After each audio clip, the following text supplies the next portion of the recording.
आज की पौराणिक कहानी है नहुष कुल में उत्पन्न चंद्रवंश के 5वें राजा ययाति की पुत्री माधवी की। इस कथा का वर्णन महाभारत के उद्योग पर्व के 106वें अध्याय से 123वें अध्याय में आता है।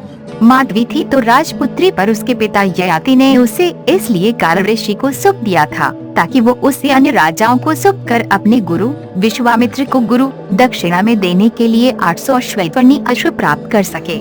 गाल ऋषि ने उसे 3 राजाओं और अंत में अपने गुरु विश्वामित्र को सौंपा। आइए कथा विस्तार से जानते हैं। गाल ऋषि विश्वामित्र के बड़े प्रिय शिष्य थे।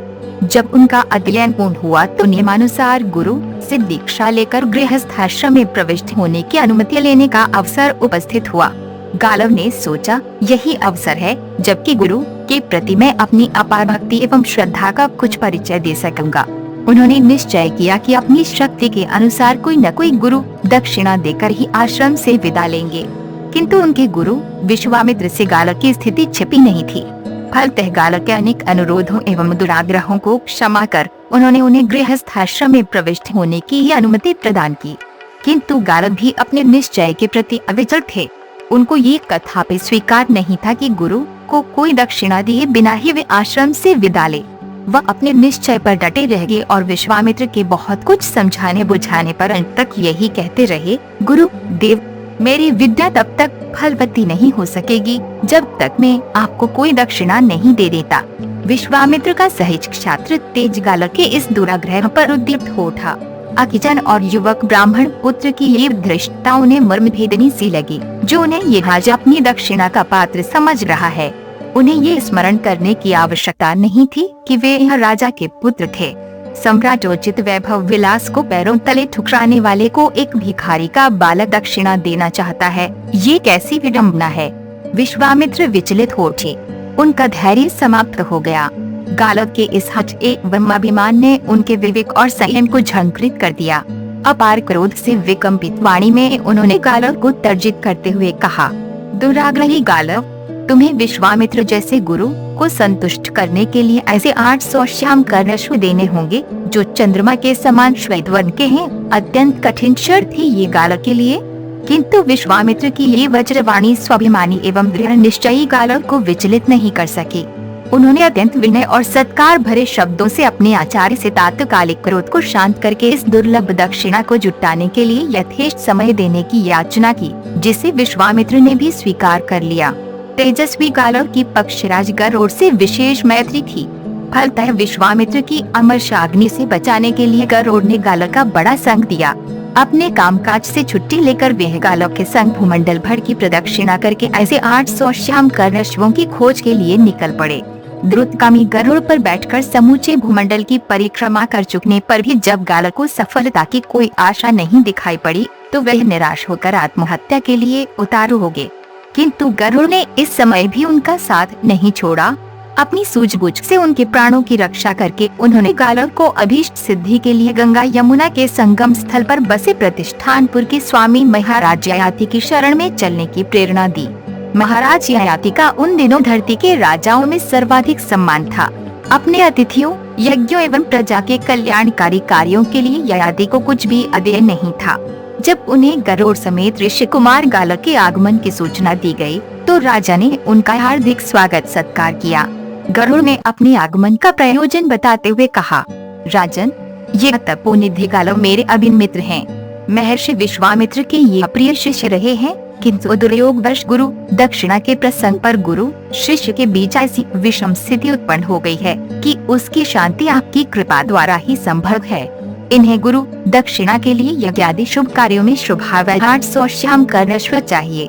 मेरा अपना विश्वास है कि आपकी कृपा बिना इस धरती पर गालव को ऐसे 800 तो क्या 2-4 अश्व भी नहीं मिल सकते। मेरी प्रार्थना है कि इस कठिन स्थिति में आप मेरे मित्र गालव की सहायता और रक्षा करें। नहुष नंदन, मेरे मित्र गालव तपस्या की मूर्ति हैं। इनका ब्रह्म तेज अद्वितीय है। यदि आपने इन्हें उबार लिया तो अपनी अमोघ एवं अपार तपस्या के फल से ये भी कभी आपको अनुग्रहित करेंगे। नरेश्वर, ये आपके लिए एक सुवर्ण संयोग उपस्थित हुआ है। जो गालव के समान परम विद्वान, सदाचारी एवं तेजस्वी याचक उपस्थित हुए हैं। अपने मित्र गरुड़ की मर्मस्पर्शिनी वाणी सुनकर राजा ययाति प्रसन्न हुए। किंतु सयुगात उस समय उनकी स्थिति वैसी नहीं थी जैसी कि गरुड़ समझते थे। अनेक राजसूय और अश्वमेध यज्ञों में उन्होंने अपना संपूर्ण कोष रिक्त कर दिया था। कुछ क्षण गंभीर सोच विचार करने के अनंतर उन्होंने अपनी त्रैलोक्य सुंदरी कन्या माधवी को समर्पित करते हुए गालव से कहा, ऋषि कुमार, मेरी ये कन्या दिव्य गुणों से अलंकृत है। दैवी वरदान के अनुसार इसके द्वारा हमारे देश में 4 महान राजवंशों की प्रतिष्ठा होगी। इसे संग लेकर आप पृथ्वी के अन्य राजाओं के पास जाइए।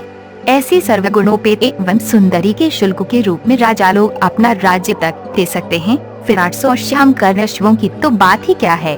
किंतु मेरी ये भी प्रार्थना है कि 800 अश्वों की प्राप्ति के बाद आप मेरी कन्या मुझे वापस दे देंगे।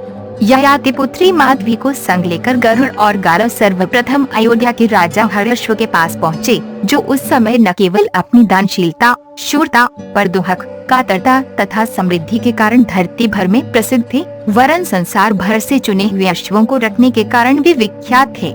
अयोध्यापति ने उनके आगमन का कारण पूछा।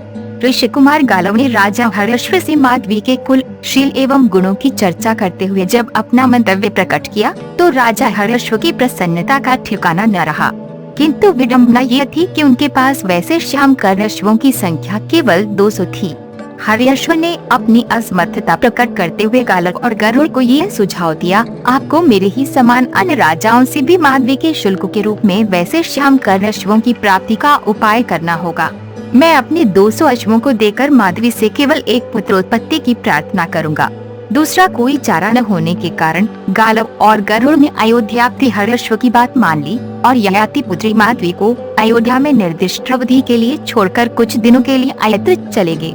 यथासमय राजा हर्षव के सहयोग से माधवी ने वसुमना नामक सर्वगुणोपेत पुत्र को उत्पन्न किया, जो बाद में चलकर अयोध्या के राजवंश में परम प्रसिद्ध हुआ। तदनंतर निश्चित अवधि बीत जाने पर गालव और गरुड़ पुनः अयोध्या वापस आए और माधवी के शुल्क के रूप में प्राप्त उन 200 अश्वों को कुछ दिनों के लिए अयोध्या में ही छोड़कर माधवी के संग पुनः वैसे अश्वों की खोज में चल पड़े। अयोध्या से चलकर गालव और गरुड़ काशीराज देवोदास के दरबार में पहुँचे, जिनकी कीर्ति कौमुदी का प्रसार उन दिनों समग्र भूमंडल में हो रहा था। गालव और गरुड़ के प्रस्ताव करने पर वे भी अपने 200 श्याम कर्ण अश्वों को देकर माधवी जैसी सुंदरी तथा दैवी प्रभायुक्त स्त्री से एक पुत्र प्राप्त करने का लोभ संवरण न कर सके। नियत समय बीत जाने पर माधवी के सहयोग से काशीराज देवोदास ने प्रतरदन नामक पुत्र की प्राप्ति की, जो बाद में काशी राज्य का पुनरुद्धारक ही नहीं, प्रत्युत वंश परंपरागत शत्रुओं का विध्वंसक भी हुआ। इस द्वितीय पुत्रोत्पत्ति के बाद भी सुंदरी माधवी पुनः ऋषि कुमार गालव के संग किसी अन्य राजा की राजधानी की ओर चल पड़ी। इस बार गालव और माधवी पक्षराज गरुड़ के संग भोजराज उशिनर के यहाँ पहुँचे, जो अपने समय के राजाओं में प्रतिष्ठित थे। भोजराज की अतिशय समृद्धि और अदम्य दानशीलता की उन दिनों पृथ्वी पर बड़ी चर्चा थी, किंतु संयुक्तः उनके पास भी 200 श्याम कर्ण अश्व थे। गालव और गरुड़ की प्रार्थना पर राजा उशिनर ने भी त्रैलोक्य सुंदरी माधवी के सहयोग से एक पुत्र प्राप्त कर अपने उन दुर्लभ अश्वों को उन्हें सौंप दिया। भोजराज का यही तेजस्वी पुत्र बाद में शिवी के नाम से विख्यात हुआ, जिसकी दानशीलता की अमर कहानी आज भी पुराणों की शोभा है। इस पुत्र की उत्पत्ति के बाद भी माधवी का रूप यौवन पूर्ववत बना रहा। गालव को अपनी गुरु दक्षिणा के लिए अब 200 अश्व ही शेष थे, किंतु चिंता की बात यह थी कि गालव द्वारा विश्वामित्र से प्राप्त की गई अवधि समाप्ति पर थी और गरुड़ को यह ज्ञात हो चुका था कि धरती पर इन 600 श्याम कर्ण अश्वों के सिवा कहीं एकत्र एक भी नहीं बचा है। अब गालव की विश्वामित्र की शरण छोड़कर कोई अन्य गति नहीं थी।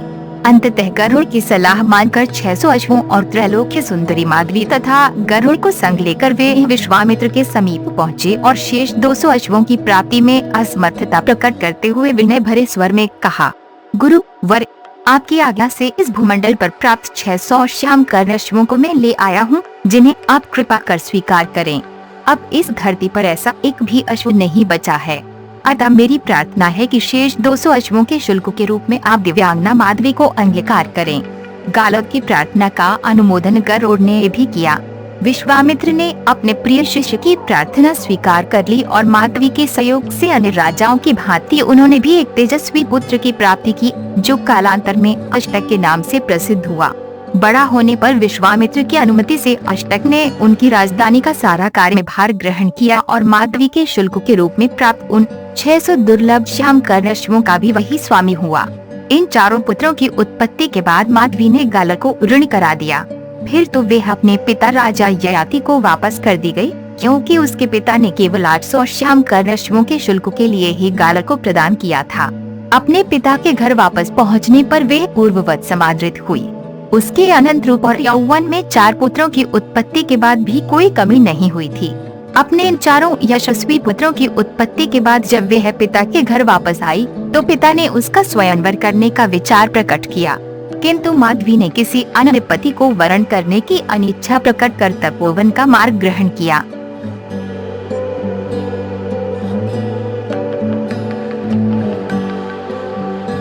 अगर आपको ये वीडियो पसंद आए तो लाइक एवं शेयर जरूर करें। आपको हमारा ये वीडियो कैसा लगा ये हमें कमेंट करके जरूर बताएं। यदि आपने अब तक हमारी चैनल को सब्सक्राइब नहीं किया है तो और भी नए और दिलचस्प वीडियोस देखने के लिए जल्द ही सब्सक्राइब करें।